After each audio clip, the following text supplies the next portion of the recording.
calankeenu ha jiro somalilan cadowgeedu ha dhaco ya salaam codkiinu weylaysiin maasha allah dhamow calayaho qulubtaan kugu dhigbe miyaad dheeliyi kartaa tawxiidkan kugu dhige miyaad dhayal mayrmaysaa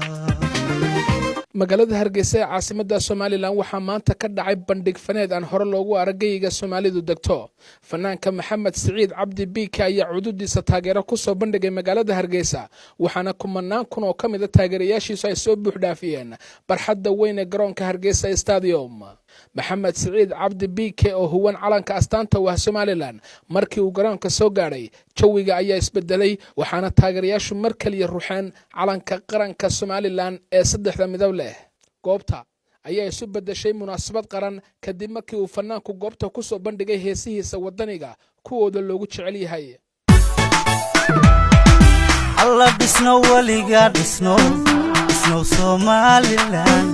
dabanaga ka gasho adaan kugu dhaadana dhisno waliga dhisno Soomaaliland dabanaga ka gasho adaan kugu dhaadana dhulkaygo maayarka caasimadda Hargeysa mudane Cabdiraxmaan Maxamuud Caydiid Solteelko isaguna ka hadlayay fagaaraha uu fanaanku ka heesayay ayaa sheegay in Maxamed Biike uu ka dhex muray fanaaniinta qaranka walaalkeen Biike inagu waxaanu jecelahay inaynu soo dhaweyno fanaaniinta ma necbin fanaaniin oo dhan baynu jecelahay hadday noqoto kuwa Soomaaliya iyo hadday kuwa kala noqotaba laakiinse dadka cunsubiyeeyay ee ka yimid fanaankeenna waynu diidanahay hakaysi waa hooygii fankana dadkoo dhan baa lagu soo dhoweeyaa Maxamed Saciid Cabdi Biike ayaa mar kale mikrofoonka qaatay waxa uuna goobta ku soo bandhigay fankiisa wacdaraha leh ee bulshada shaafiyay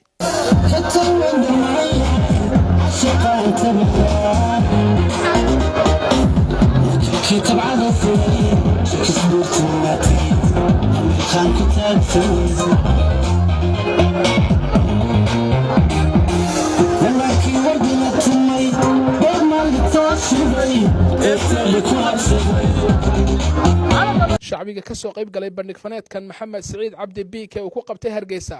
ayaa ka warramay dareenkooda waxaan leeyahay anigu fanaan ma kuma sheegi karee sunta kaga ilmaysan ku sheegi kara qadaadweynta aad baan u jeclay Maxamed Saciid Biike han noolaada ayaan leeyahay waxaan aad iyo aad ugu mahad celinayaa abti Maxamed Saciid Biike oo aan leeyahay ku mahadsanid sidaad qarankaaga u jeceshahay iyo wadankaaga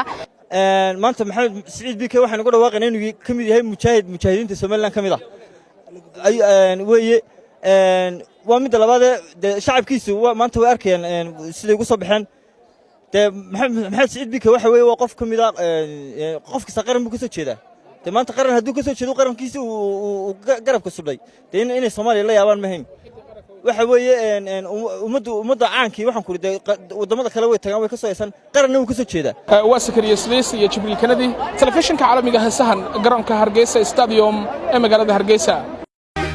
dhamow calayaho